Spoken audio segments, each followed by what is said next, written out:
Mon fils a économisé 6200 € pendant 3 ans, pour acheter sa première moto de cross électrique. Ma sœur l'a emprunté pour que sa fille puisse faire un tour le week-end, et elle l'a encastré dans une clôture. Mon père a déclaré que les motos pouvaient être remplacées. J'ai appelé le directeur de l'académie le lendemain, puis j'ai retiré ma recommandation pour la bourse sportive de 110 000 € de sa fille. Le carnet de notes était posé sur le comptoir de la cuisine, ouvert à la dernière page. L'écriture de mon fils, soignée et inclinée, remplissait chaque ligne. La dernière entrée était entourée au stylo rouge. 6200 €. Terminé. Le jour de la moto. Jude avait 13 ans, et il avait passé 3 années à remplir ce carnet. Chaque euro était consigné, chaque source de revenus enregistrée. 14 mars, pelouse de Monsieur Patterson, 25 €. 8 juin, argent d'anniversaire de l'oncle Cliff, 50 €.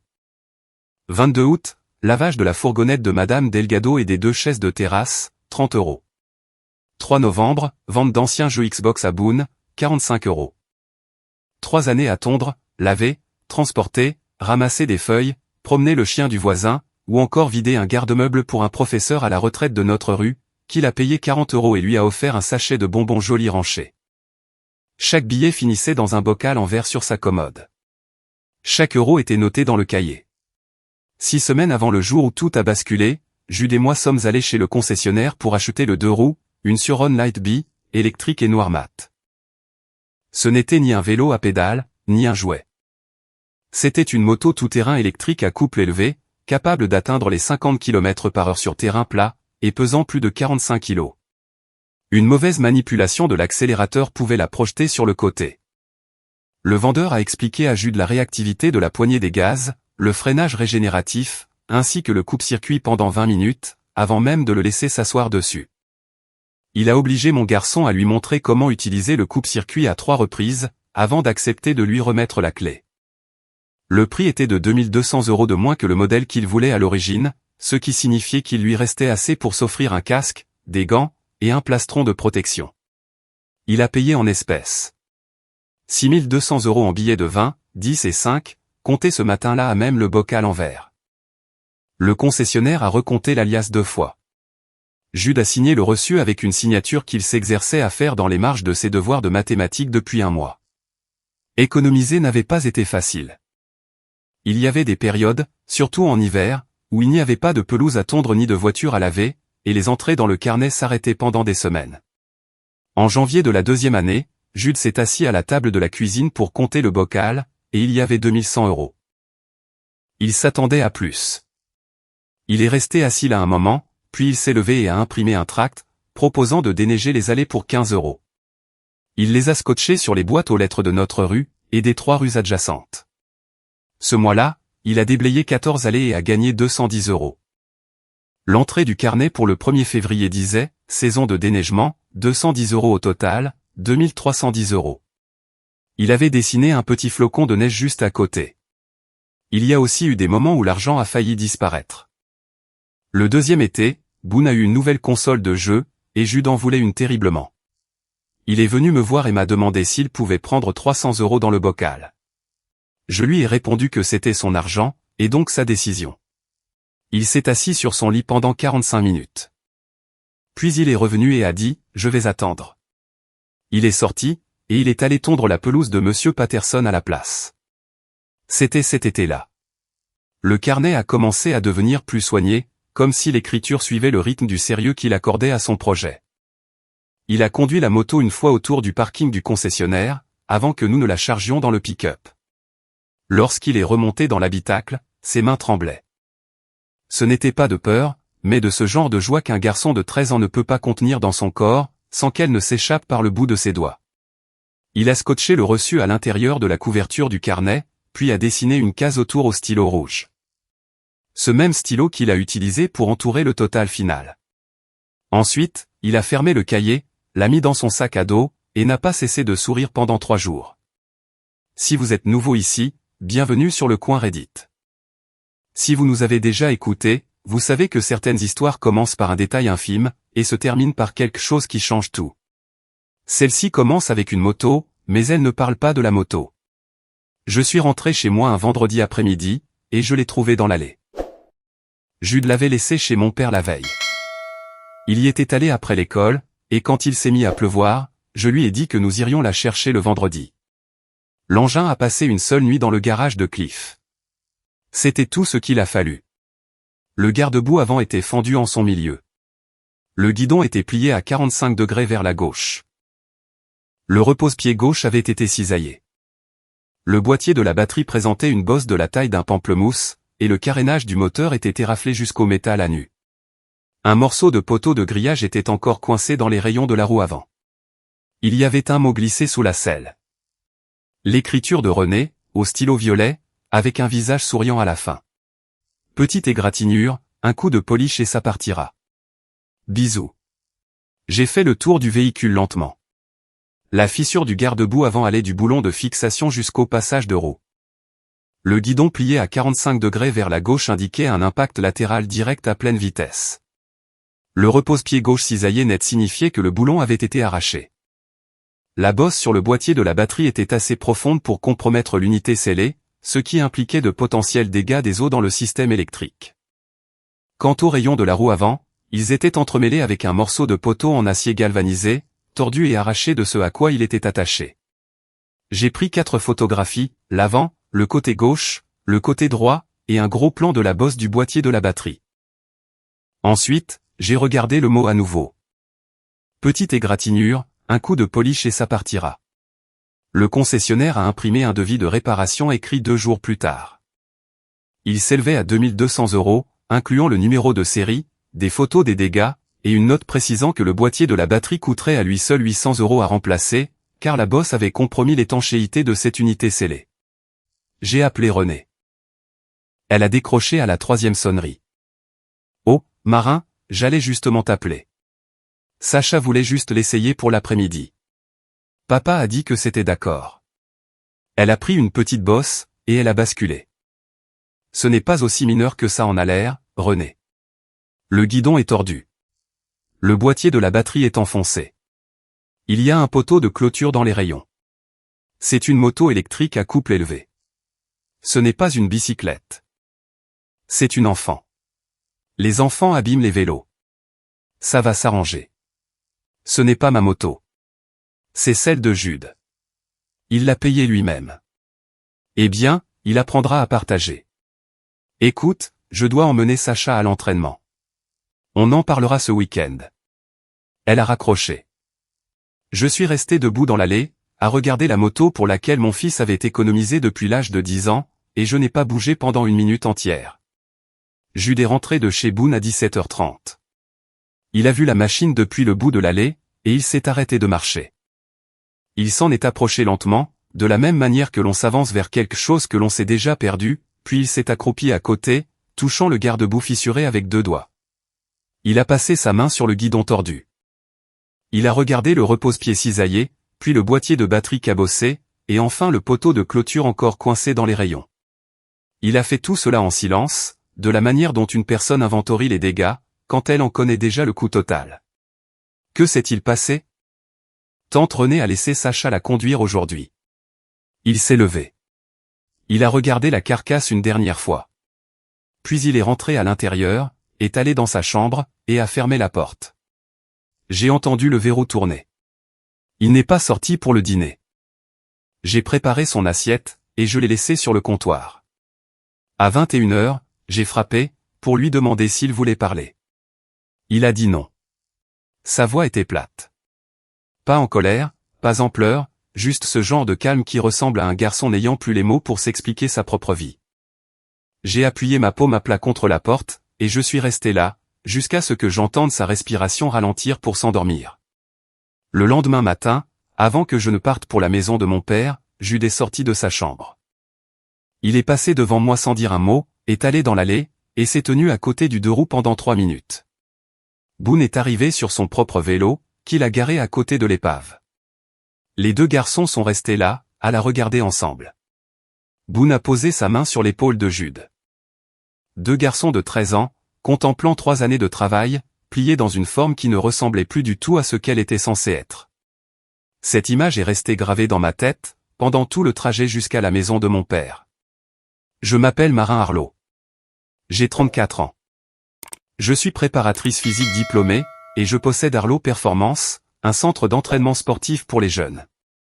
J'ai construit cette entreprise à partir d'un local loué dans un centre commercial, avec des tapis en caoutchouc achetés d'occasion, et un logo que j'avais conçu sur mon ordinateur portable. Dominique Vega, mon associée et diététicienne sportive agréée, m'a rejointe après 3 ans. Nous avons maintenant 62 clients actifs, une liste d'attente, et 2 entraîneurs à temps partiel. Jude vit avec moi à plein temps. Son père est parti quand il avait 4 ans, et n'a pas fait partie de notre vie depuis. Chaque euro que Jude a économisé, il l'a mis de côté sans le revenu d'un second parent, sans argent de poche de ma part, et sans que personne ne lui offre de raccourci. Il l'a mérité, de la même manière que j'ai bâti mon entreprise. Un boulot à la fois, 1 euro à la fois, une page de carnet à la fois. Ma sœur Renée a 3 ans de plus que moi. Elle a épousé Wade Phelps lorsqu'elle avait 24 ans, et a eu Sacha la même année. Sacha a 17 ans maintenant, c'est une sprinteuse, rapide et naturelle, le genre de gamine qui gagne le 100 mètres en cours de sport sans même faire d'effort. Renée a été le centre de l'attention de mon père, d'aussi loin que je me souvienne. Quand j'ai ouvert Arlo Performance, Cliff est venu à l'inauguration, est resté 20 minutes, et est parti assister à la compétition d'athlétisme junior de Sacha, à l'autre bout de la ville. Quand j'ai décroché mon premier contrat avec le département des sports d'un lycée local, Cliff a dit « C'est bien, Marin. Peut-être que ça se transformera en quelque chose de sérieux. » Tout ce que je construisais n'était que provisoire à ses yeux. À l'inverse, tout ce que faisait Renée était perçu comme définitif. Notre mère est décédée quand j'avais 22 ans. C'était elle qui équilibrait la balance. Après sa mort, la balance a penché, et personne ne l'a jamais rééquilibrée. J'ai arrêté d'attendre une correction. Je me suis adapté au poids. Il y a 2 ans, Renée m'a demandé d'entraîner Sacha pour l'athlétisme de compétition. Elle m'a demandé si je pouvais le faire à un tarif familial. J'ai répondu que je le ferais gratuitement. Ce fut ma première erreur. Pendant 2 ans, j'ai entraîné Sacha 127 fois chez Arlo Performance. Exercice de sprint, départ dans les starting blocks, travail de résistance, séance de flexibilité, et analyse vidéo. J'ai rédigé 14 rapports d'évaluation mensuels. Nick a aidé à concevoir un protocole nutritionnel. La valeur marchande de ces services s'élevait à 18 400 €. La première séance a eu lieu un mardi soir en septembre, il y a 2 ans. Sacha s'était présenté avec des chaussures de course d'une demi-pointure trop petite, et un short de basket qui lui descendait sous les genoux. Elle ne pouvait pas tenir une position de départ dans les starting blocks pendant 3 secondes. Ses fléchisseurs de hanches étaient raides. Le mouvement de ses bras était approximatif. Sa foulée n'était que de la vitesse brute sans aucune technique, le genre de talent naturel qui semble impressionnant en cours de sport, mais qui s'effondre au niveau compétitif. Je l'ai reconstruite depuis le début. Mobilité des chevilles, schéma de flexion des hanches, et mécanique de la phase de poussée. J'ai filmé ses sprints, puis je les ai analysés image par image sur mon ordinateur portable, à minuit, une fois que Jude était couché. J'ai rédigé des rapports qui suivaient ces temps intermédiaires sur 40 mètres, au centième de seconde près. Nick a conçu un plan alimentaire, équilibrant ses besoins caloriques avec sa charge d'entraînement. Je lui ai prêté un rouleau de massage, un kit d'élastique de résistance, ainsi qu'une paire de pointes de compétition, quand Renée a déclaré que la famille n'avait pas les moyens d'en acheter des neuves. J'ai conduit la jeune fille à 3 meetings sur invitation avec mon propre carburant, j'ai payé 2 frais d'inscription de ma poche, et je suis resté debout dans le froid à 6 heures du matin les samedis, avec un chronomètre et un porte-bloc. Pendant que les jambes de Sacha tremblaient durant les entraînements fractionnés. Renée s'est présentée à exactement 2 de ces séances. Les 2 fois, elle s'est assise dans le hall sur son téléphone, et est partie avant la fin des étirements. Elle n'a jamais demandé ce que disait le rapport. Elle n'a jamais posé de questions sur le protocole nutritionnel. Elle n'a jamais demandé pour les pointes, ni pour les frais d'inscription, ni pour l'essence. Elle a demandé une seule fois si Sacha devenait plus rapide.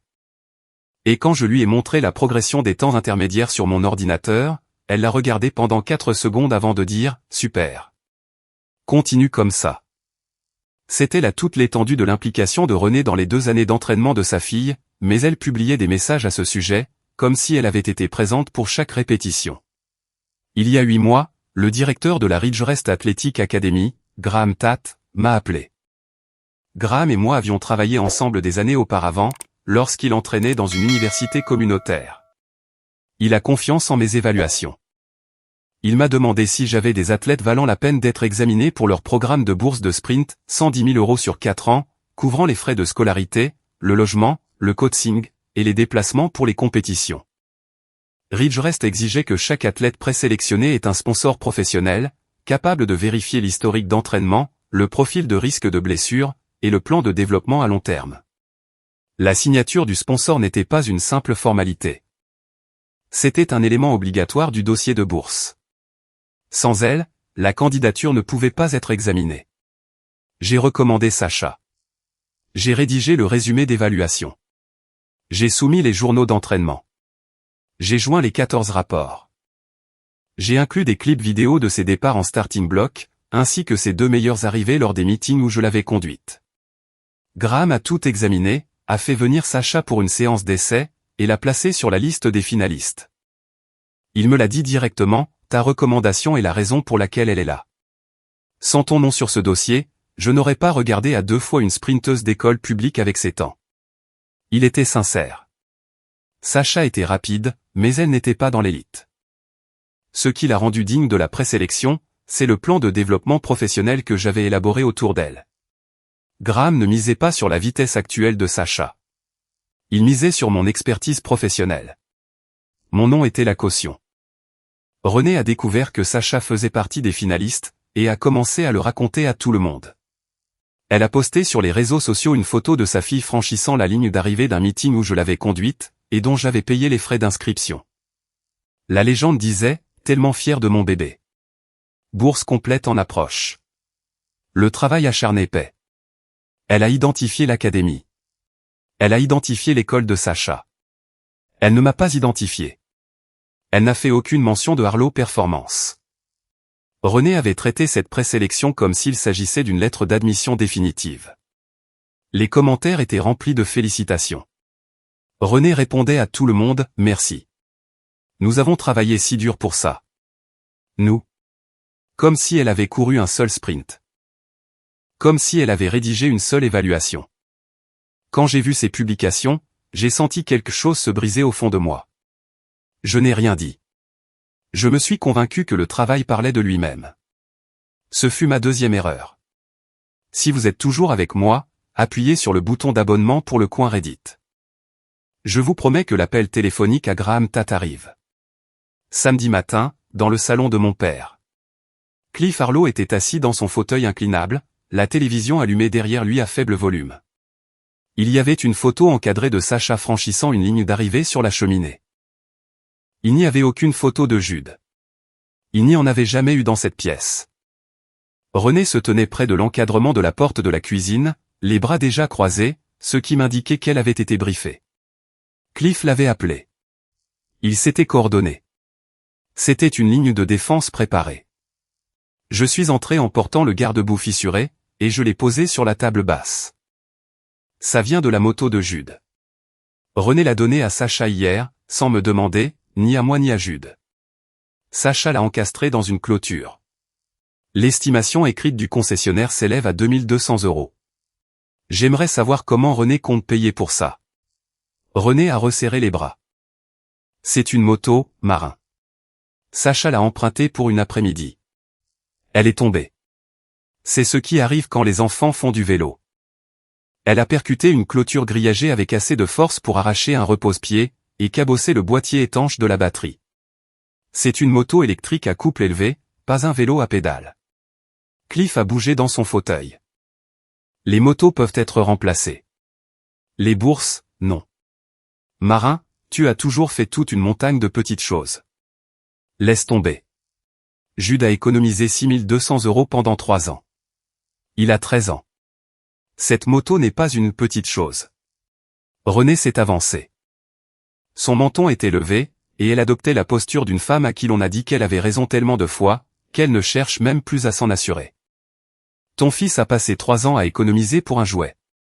Ma fille est sur le point d'obtenir une bourse de 110 000 €, parce qu'elle a un vrai talent. Tu gères une salle de gym avec des tapis en caoutchouc et un logo que tu as fait imprimer chez Staples. J'élève une athlète. Ne fais pas semblant que le petit passe-temps de ton fils soit au même niveau que ce que Sacha est en train de construire. Et ne prétends pas que ta recommandation a fait la moindre différence. Elle a mérité ça sur la piste. La pièce est devenue silencieuse. Cliff a hoché la tête depuis son fauteuil. Pas un grand signe d'approbation. Juste le petit hochement automatique d'un homme, qui est d'accord avec son enfant préféré depuis 37 ans, sans jamais se demander pourquoi. J'ai regardé René pendant un long moment. J'ai regardé le garde-boue sur la table basse, la fissure qui allait du boulon jusqu'au passage de roue. J'ai regardé la photo encadrée de Sacha sur la cheminée, et le mur vide où une photo de Jude n'avait jamais été accrochée. J'ai regardé mon père, qui fixait toujours le match de baseball par-dessus mon épaule. As-tu donné à René la permission de prendre la moto de Jude dans ton garage? Cliff ne m'a pas regardé. René m'a appelé pour me demander si Sacha pouvait la conduire. J'ai dit que je n'y voyais pas d'inconvénient. Ce n'est pas ta moto. Ce n'est pas ta propriété. Tu as donné l'autorisation de prendre les affaires d'un garçon de 13 ans sans lui demander, ni à lui, ni à moi. Ce n'est qu'une moto, marin. J'ai ramassé le garde-boue. Je suis sorti. J'ai fermé la porte, de la manière dont on ferme quelque chose que l'on ne rouvrira plus. Dans mon pick-up, je suis resté assise pendant 2 minutes avec le moteur éteint. J'ai failli retourner à l'intérieur. Mais j'ai pensé à Jude. Il n'avait pas élevé la voix. Il avait effleuré le garde-boue brisé avec 2 doigts, et s'était retiré dans sa chambre. Il avait géré la situation avec bien plus de dignité que quiconque dans ce salon. J'allais m'aligner sur son standard à lui, pas sur le leur. Cet après-midi-là, Sacha est venue à la maison. Elle avait conduit elle-même. Elle a frappé à la porte, et a dit qu'elle voulait s'excuser auprès de Jude. Je l'ai laissé entrer. Jude était dans l'arrière-cour, lançant une balle de tennis contre la clôture et la rattrapant. Ce genre de mouvement répétitif qu'un enfant fait, quand il a besoin d'occuper ses mains, mais que son esprit est ailleurs. Sacha s'est assise à la table de la cuisine pendant 5 minutes, en regardant ses mains. Elle grattait l'ongle de son pouce. Elle a regardé le carnet d'économie posé sur le comptoir. Elle en a lu la tranche. Puis elle a dit doucement, sans me regarder, il y a une vidéo. Maman m'a dit de l'effacer. Je ne l'ai pas fait. Elle a retourné son téléphone, et a appuyé sur lecture. La voix de René s'élevait de la vidéo. Claire comme de l'eau de roche. Fais une roue arrière. On va mettre ça dans ta vidéo de présentation. L'angle de la caméra montrait que René se tenait à environ 6 mètres derrière Sacha, filmant en contre-plongée pour rendre la cascade plus dramatique. Sacha a tiré sur le guidon. La moto a bondi. La roue avant s'est levée, et pendant une seconde, on aurait dit qu'elle maîtrisait. Puis le couple l'a emporté. L'engin n'était pas un vélo. C'était une moto électrique avec plus de 80 Nm de couple lors d'un départ arrêté. Une mauvaise manipulation de l'accélérateur, et le poids a basculé au-delà du point d'équilibre. La roue avant est retombée de travers, et la machine a glissé dans la clôture à pleine vitesse. Métal contre métal, la moto a rebondi et a atterri sur le côté, la roue arrière tournant encore. Sacha a touché le sol et a fait un roulé-boulé. Elle est restée allongée 2 secondes. Puis, la voix de René a retenti de nouveau. Riant d'abord, un éclat nerveux et aigu, avant de passer à la panique. Oh non. Oh non. Bon, un coup de polish et ça partira. Ne le dis pas à ta tante. 41 secondes. 5 décisions. Toutes mauvaises.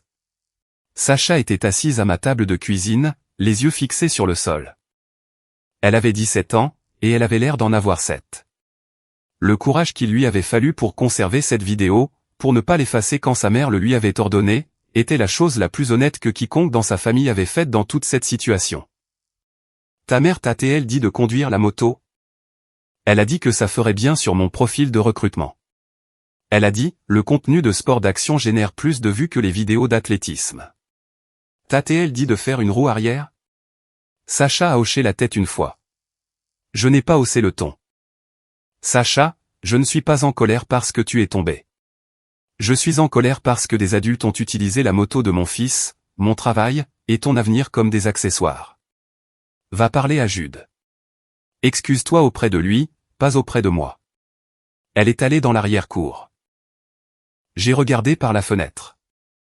Elle s'est approchée de Jude, qui a arrêté de lancer sa balle. Elle a parlé pendant environ 2 minutes. Jude a écouté, puis a hoché la tête une fois. Il ne l'a pas serrée dans ses bras. Il n'a pas souri. Il a simplement ramassé la balle de tennis, et l'a de nouveau jetée contre la clôture. Sacha est resté là pendant encore 30 secondes, puis a traversé la maison en sens inverse, et est parti sans prononcer un mot. Je me tenais dans la cuisine, avec le carnet sur le comptoir et la vidéo qui tournait encore dans ma tête, et j'ai pris une décision que je repoussais depuis l'instant où j'avais vu la moto dans l'allée. Le dimanche matin, je suis allé chez Arlo Performance, et j'ai sorti le dossier d'entraînement de Sacha. Épais de 5 cm. Je l'ai étalé sur mon bureau, et j'ai passé en revue chaque page. La progression y était documentée par des chiffres et des photographies. C'était l'histoire d'une fille, qui arrivait à peine à tenir une position de départ dans les starting blocks, pour devenir une sprinteuse capable de réduire son temps sur 40 mètres de 9 dixièmes de seconde, en l'espace de 14 mois. Cette progression, c'était la mienne. Mon œil, mon protocole, mes heures.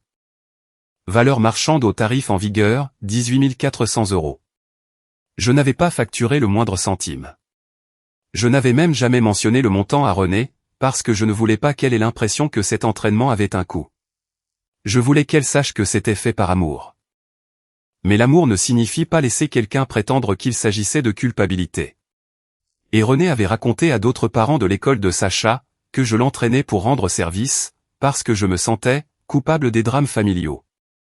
Je l'avais découvert parce qu'une de mes clientes, Alicia Madano, me l'avait confié en venant chercher son enfant le vendredi. Renée a dit que tu as proposé d'entraîner Sacha parce que tu te sentais mal à propos d'une dispute que vous aviez eue. Il n'y avait eu aucune dispute. Il n'y avait aucune culpabilité. Il y avait seulement 2 années de travail professionnel, que Renée avait maquillé en œuvre de charité de la part d'une sœur qui lui devait quelque chose. J'ai failli m'éloigner du dossier, mais j'ai ouvert le carnet. L'écriture de Jude. 3 ans de petit boulot de tonte à 15 €. Lui, il n'avait jamais fait semblant que les efforts de quelqu'un d'autre lui appartenaient. Il ne s'était jamais tenu dans un salon pour qualifier les années de labeur d'une autre personne de « petit passe-temps ». J'ai décroché le téléphone, et j'ai appelé Graham Tate. Ma main était stable. Ma voix ne l'était pas, mais j'ai fait avec. Le téléphone a sonné 3 fois, et Graham a répondu depuis son bureau.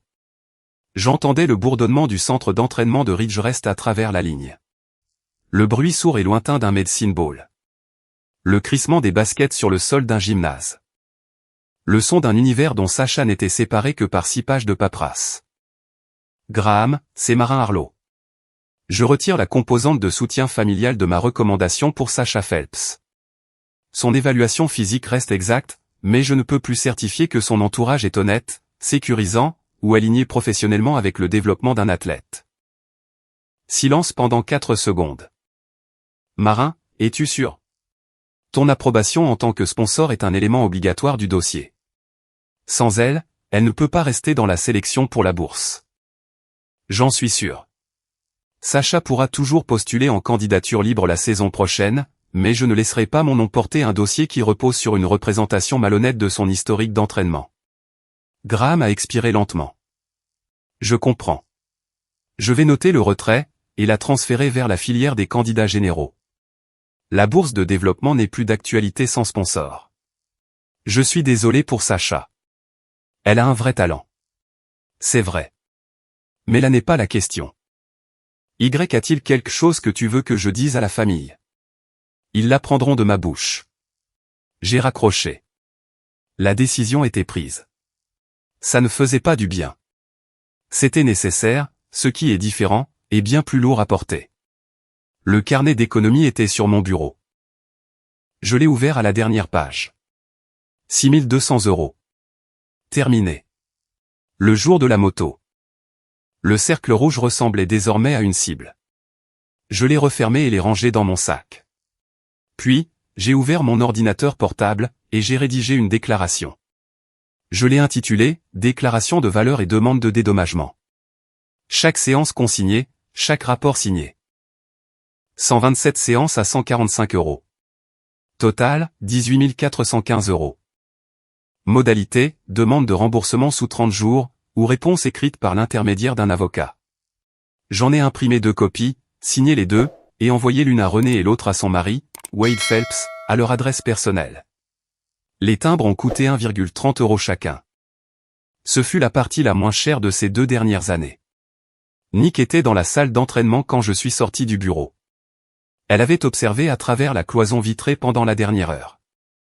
Elle s'est approchée, et s'est appuyée contre l'encadrement de la porte, les bras croisés, la tête inclinée comme elle le fait quand elle s'apprête à dire une chose qu'elle retient depuis longtemps. Tu l'as retirée. Oui. Bien. Cette recommandation portait ton nom. Et ton nom n'a pas sa place aux côtés de personnes qui pensent que ton travail est une faveur. Nick m'avait dit quelque chose 3 semaines plus tôt que je n'étais pas prête à entendre.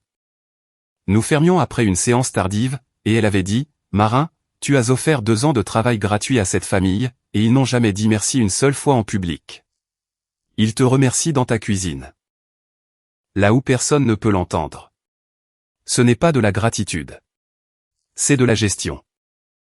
J'avais balayé la remarque. Je ne la balayais plus. Lundi après-midi, j'ai invité René et Cliff chez Arlo Performance pour discuter d'une solution concernant la moto. René est venu en s'attendant à négocier un petit dédommagement, peut-être quelques centaines d'euros étalés sur plusieurs mois.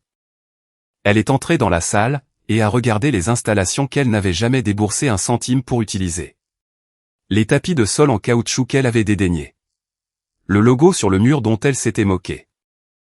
Les portiques de chronométrage que sa fille avait franchis 127 fois gratuitement.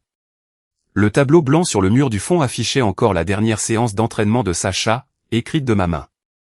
4x60M, départ au starting block, 3x200M, tempo, série pour les fléchisseurs de hanches. 2 années de travail résumées en un après-midi de craie. Nick était assise à l'accueil. Elle avait une pile de dossiers clients devant elle, mais elle ne les lisait pas. Elle était là parce que je le lui avais demandé, et parce qu'elle comprenait que certaines conversations ont besoin d'un témoin, quelqu'un qui n'a aucun intérêt dans l'issue, mais qui saisit le poids de chaque mot prononcé. René s'est assise. Cliff se tenait près de la porte, les mains dans les poches. Je suis resté debout derrière mon bureau, avec le dossier d'entraînement de Sacha et le carnet d'économie à portée de main. René, quand Sacha a-t-elle appris à conduire une moto de cross? Elle est sportive. Elle apprend vite. En un après-midi, sur une moto électrique à couple élevé qu'elle n'avait jamais vue auparavant. René n'a pas répondu. Qui filmait? L'ambiance dans la pièce a changé. La posture de René s'est raidie. J'ai vu la vidéo, René. Sacha me l'a montré. On y entend ta voix. Tu lui as dit de faire une roue arrière. Tu lui as dit que ça irait dans sa vidéo de présentation. Elle a perdu le contrôle parce que tu as orchestré une cascade sur un véhicule qu'elle n'avait jamais conduit, et ensuite. Tu m'as écrit un mot qui disait, petite égratignure, un coup de polish et ça partira. Cliff a regardé René. Tu m'avais dit qu'elle avait juste basculé dans l'herbe. Que ce n'était pas si grave. Que la moto était déjà d'occasion. La moto avait 6 semaines, ai-je coupé. Le devis de réparation écrit par le concessionnaire est de 2200 €. Avec le numéro de série et les photos des dégâts en pièces jointes. L'accident s'est produit parce que tu as filmé ta fille en train de faire une roue arrière sur une moto électrique qu'elle n'avait jamais conduite. C'est de l'inconscience. Les bras de René se sont décroisés. Ses mains ont agrippé les accoudoirs de la chaise. Tu prends des proportions démesurées. C'est une moto. Une moto que Sacha a empruntée pour un après-midi. On trouvera une solution pour la moto. Ce n'est pas pour la moto que nous sommes ici. La pièce est devenue silencieuse. J'ai entraîné Sacha pendant 2 ans. Je n'ai rien facturé. La valeur marchande de ces services est de 18 400 €. Et tu as dit à d'autres parents de l'école de Sacha, que je l'avais fait parce que je me sentais coupable à propos d'une prétendue dispute familiale qui n'a jamais eu lieu. La bouche de René s'est ouverte. Ce n'est pas ce que j'ai dit. Alicia Madano m'a rapporté tes mots exacts. René a dit que tu as proposé d'entraîner Sacha parce que tu te sentais mal à propos d'une dispute que vous aviez eue. As-tu dit cela? René a fixé le mur derrière ma tête. Elle n'a pas nié. Tu as pris mon travail professionnel, l'équivalent de 2 années entières, et tu as raconté aux gens que c'était le prix de ma culpabilité. Tu as pris la moto de mon fils, ces 3 années d'économie. Et tu l'as détruite en filmant une cascade pour les réseaux sociaux. Tu as publié sur la bourse de Sacha sans jamais mentionner une seule fois mon nom ni ma salle. Et quand je suis venu chez papa pour demander l'argent des réparations, tu as traité mon entreprise de gym avec des tapis en caoutchouc et un logo imprimé chez Staples. J'ai ouvert le dossier d'entraînement sur mon bureau. Sacha est rapide. Mais elle a couru sur mon sol, grâce à mes heures, mes rapports, et mon nom. Je reprends mon nom. Renée est devenue blanche, pas rouge. Ce genre de pâleur qui commence sur les bords des lèvres et se déplace vers l'intérieur, jusqu'à ce que le visage semble s'être vidé de l'intérieur. Ses mains ont resserré leur prise sur les accoudoirs. Qu'est-ce que ça veut dire? J'ai appelé Graham Tate ce matin. J'ai retiré la composante de soutien familial de ma recommandation pour la bourse Ridgerest. Sans ma caution en tant que sponsor. Le dossier de Sacha ne peut pas rester dans la sélection pour la bourse de développement. Elle pourra toujours postuler en candidature libre la saison prochaine, mais mon nom ne portera plus son dossier. Cliff s'est avancé. Sa mâchoire était crispée et ses mains étaient sorties de ses poches. Tu ne peux pas faire ça. C'est 110 000 €. C'est ma recommandation, mon nom, ma réputation professionnelle. Je l'ai mise en jeu, et j'ai le droit de la retirer quand les circonstances changent. Et les circonstances ont changé. C'est mesquin, Marin. C'est punir Sacha pour quelque chose que Renée a fait. C'est protéger mon nom professionnel d'une famille qui traite mon travail comme une faveur, et les économies de toute une vie de mon fils comme l'accessoire d'une vidéo pour les réseaux sociaux. La moto, c'est ce qui s'est cassé. La recommandation. C'est ce que j'ai construit. Et je ne veux pas attacher mon nom à un dossier qui donne une fausse image de qui a fait le travail. La voix de Renée s'est brisée. Je vais payer pour la moto. La totalité des 2200 €, tout de suite. Je vais te faire un chèque ce soir. La moto n'est plus le sujet, Renée. Tu as dit aux autres parents que mon travail était la charité de la culpabilité. Tu as pris le crédit de 2 ans de mon labeur professionnel. Tu as laissé ta fille conduire un engin qu'elle n'avait jamais touché. Et tu as filmé une cascade qui a détruit ce qu'un garçon de 13 ans a mis 3 ans à mériter. Et tu m'as écrit un mot avec un visage souriant. J'ai posé la demande de dédommagement sur le bureau. Ceci est une déclaration de valeur pour les services d'entraînement. 18 415 €. Si tu veux débattre du fait que tout cela n'était qu'un cadeau, tu pourras présenter cet argument à mon avocat. Renée a regardé la demande. Sa bouche a bougé, mais aucun son n'en est sorti. Elle a regardé Cliff. Cliff a regardé le sol. Toute demande future pour utiliser mes rapports, mes journaux d'entraînement, les données de ma salle, ou mon nom, passera par mon avocat. Sacha peut reconstruire son propre dossier la saison prochaine, mais elle ne pourra pas utiliser le mien. J'ai fermé le dossier. Cliff s'est retourné au niveau de la porte. Ta mère n'aurait jamais fait ça. Maman n'aurait pas eu à le faire. Maman aurait payé pour la moto. La porte s'est fermée. Je me suis assise, j'ai posé mes mains à plat sur le bureau, et j'ai respiré par le nez, jusqu'à ce que la pièce cesse de vibrer. Nick a posé une tasse de café sur mon bureau.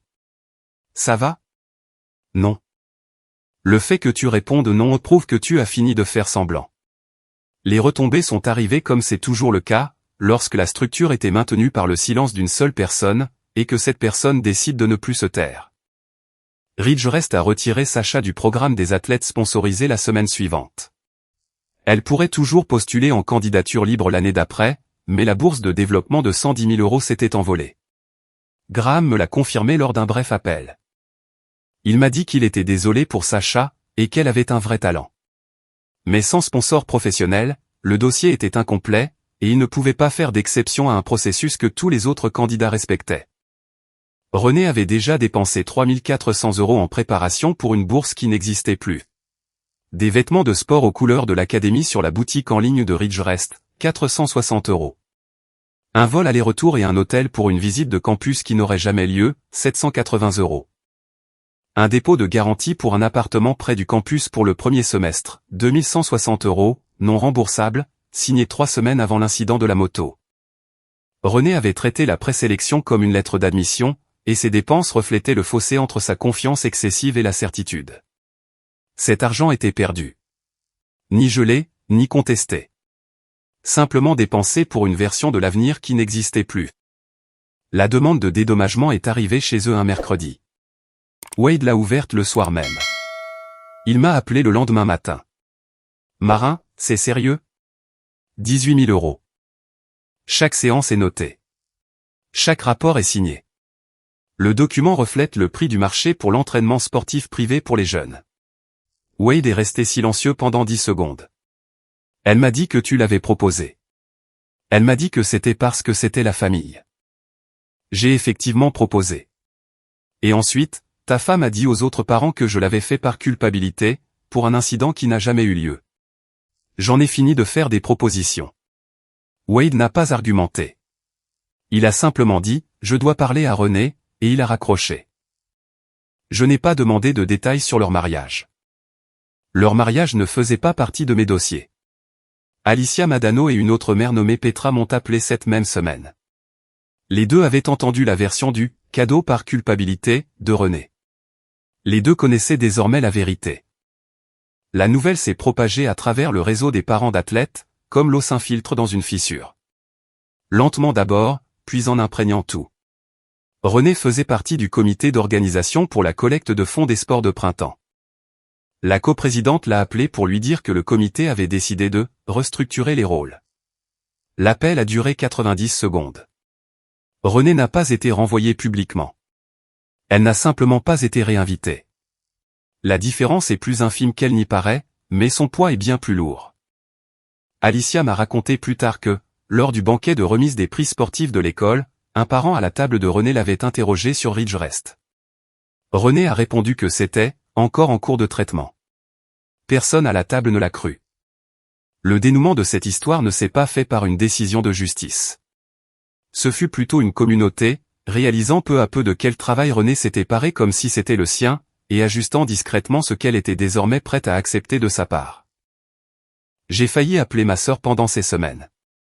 Pas pour m'excuser, pas pour lui rendre ma recommandation, juste pour lui demander si elle comptait un jour prononcer les deux mots qui auraient évité tout cela. Mais à chaque fois que je tendais la main vers le téléphone, je regardais le carnet de notes sur mon bureau, l'écriture de Jude. 3 ans, 15 euros à la fois. Et je reposais le combiné. Il n'avait jamais demandé d'excuses pour sa moto. Il n'avait jamais rien exigé de personne. Il était simplement allé dans sa chambre, avait verrouillé la porte, et avait géré la situation, de la manière dont un garçon gère sa douleur, lorsqu'il ne sait pas encore qu'il y a des gens dans ce monde qui se battront pour lui. J'allais être l'une de ces personnes, même si cela devait me coûter une sœur. 3 semaines après l'annulation de la recommandation, Sacha s'est présentée à ma porte d'entrée. Seule, vêtue d'une veste de survêtement, les yeux gonflés. Elle était venue en voiture sans le dire à René, du moins c'est ce qu'elle prétendait. Mais le timing était trop précis, et le discours trop fluide pour une jeune de 17 ans qui n'aurait pas été briefée. Tante Marin, s'il te plaît, rappelle Monsieur Tate. Je sais que ma mère a fauté, mais c'est ma chance. Je travaille pour ça depuis ma 2e année de lycée. Je t'en supplie. J'ai regardé Sacha. Elle avait 17 ans. Elle n'était pas sa mère, mais je savais très bien qui avait écrit ces répliques. Est-ce que ta mère t'a dit de venir ici? Sacha n'a pas répondu. Son silence en disait assez. Je suis rentré à l'intérieur, et je suis revenu avec le carnet d'économie. Je l'ai ouvert à la dernière page. 6 200 euros. Terminé. Le jour de la moto. Je l'ai tendu à Sacha. Ton cousin a consigné chaque euro pendant 3 ans. Il a tondu des pelouses en plein mois d'août. Il a vendu ses propres jeux vidéo. Il a promené un chien tous les matins à 6h30 pendant 4 mois. Lis la dernière ligne. Ensuite, rentre chez toi et demande à ta mère pourquoi elle a pensé que tout cela n'avait aucune importance. Tu pourras reconstruire ton propre dossier la saison prochaine, Sacha, mais tu ne pourras pas utiliser le mien. Sacha a lu les lignes, la lèvre pressée contre ses dents. Elle m'a rendu le carnet, et s'est dirigée vers sa voiture sans un mot. Elle est restée assise du côté conducteur pendant 2 minutes, avant de démarrer le moteur. J'ai refermé la porte. Sacha a raconté à Jude des mois plus tard, lorsqu'ils ont recommencé à se parler, que René avait essayé de rédiger des excuses à 6 reprises. Elle ouvrait l'application de notes, tapait quelques mots, les effaçait, recommençait, puis abandonnait. Elle n'en a jamais envoyé aucune. Jude a dit qu'elle aurait juste pu dire « pardon ». Sacha n'a pas eu de réponse à ça. J'ai payé le concessionnaire directement pour faire réparer la moto. Le boîtier de la batterie a mis 3 semaines à arriver, car l'unité scellée devait être commandée chez le fabricant. Lorsque la bécane est revenue, propre et redressée, le garde-boue remplacé, le guidon réaligné, et le nouveau repose-pied boulonné, Jude en a fait le tour une fois. Il a passé sa main le long du garde-boue, de la même manière qu'il avait touché celui qui était fissuré ce premier soir. Puis il a fait un tour de pâté de maison, et l'a garé dans le garage. Il n'a plus conduit pendant 2 semaines. La guérison est plus lente que la réparation. La machine était réparée. Mais ce que cette moto signifiait pour lui, prenait encore le temps d'être assimilé. Un samedi soir, 5 semaines après le retrait de la recommandation, j'étais assise sur la terrasse arrière avec un verre d'eau. L'air était doux et les insectes n'étaient pas encore sortis. Jude était à côté de moi sur la marche. Le carnet d'économie était ouvert sur son genou. Il avait tourné la page pour en commencer une nouvelle, et écrivait sa première entrée. « Pourquoi est-ce que tu économises ? Je ne sais pas encore, mais je sais comment y arriver. » La moto réparée était dans le garage, propre et silencieuse. Il la conduirait de nouveau quand il serait prêt. Et quand il le ferait, il la conduirait en sachant que chaque pièce, chaque boulon, et chaque heure passée à économiser, lui appartenait, parce qu'il les avait mérités. Personne ne pourrait lui enlever ça. Ni l'accident, ni le petit mot, ni le visage souriant tracé au stylo violet. Les anciennes entrées étaient toujours là. 3 années entières. L'encre était décolorée sur les premières pages. La deuxième moitié du carnet était vide. En attente. La voiture de Nick s'est garée dans l'allée. Elle avait apporté des pizzas. Sa fille est descendue de la banquette arrière, et a couru vers la terrasse. Jude a fermé le cahier, et est rentré à l'intérieur pour chercher des assiettes. Il est revenu avec 4 assiettes en carton, une pile de serviettes, et ce genre d'efficacité soignée qui vous fait comprendre qu'un garçon a appris à prendre soin des petites choses, car il sait que ce sont elles qui comptent vraiment. Nous avons mangé de la pizza sur des assiettes en carton, dans la dernière belle lumière du soir. Jude a montré à la fille de Nick un tour de magie avec des cartes, qu'il avait appris sur une vidéo YouTube. Il s'est trompé 2 fois, l'a réussi la 3e, et elle a applaudi en lui demandant de recommencer. Il a mélangé le paquet avec ses petites mains et a recommencé. Patient, prêt à échouer de nouveau devant quelqu'un qui le regardait. Quelque part de l'autre côté de la ville, le compte Instagram de René affichait toujours la publication sur la bourse, datant d'il y a 6 semaines. 340 j'aime, 47 commentaires disant « Félicitations ». René ne pouvait pas la supprimer, car les gens demanderaient pourquoi. Elle ne pouvait pas la laisser, car ce n'était plus vrai. Elle trônait sur son fil d'actualité, comme le reçu d'une chose achetée à crédit, et retournée sans être remboursée. J'ai regardé le carnet posé sur la marche où Jude l'avait laissé, à moitié plein de ce qu'il avait accompli, à moitié vide de ce qu'il ferait ensuite. Mon fils a mérité chaque euro de ce carnet. Ma sœur, quant à elle, n'a même pas pu mériter des excuses. Si cette histoire vous a touché d'une manière ou d'une autre, abonnez-vous à Le Coin Reddit. Chaque semaine, nous racontons des histoires de personnes qui ont su s'affirmer, non pas en criant, mais en sachant exactement ce qu'elles avaient accompli, et ce qui leur était dû. On se retrouve dans la prochaine vidéo.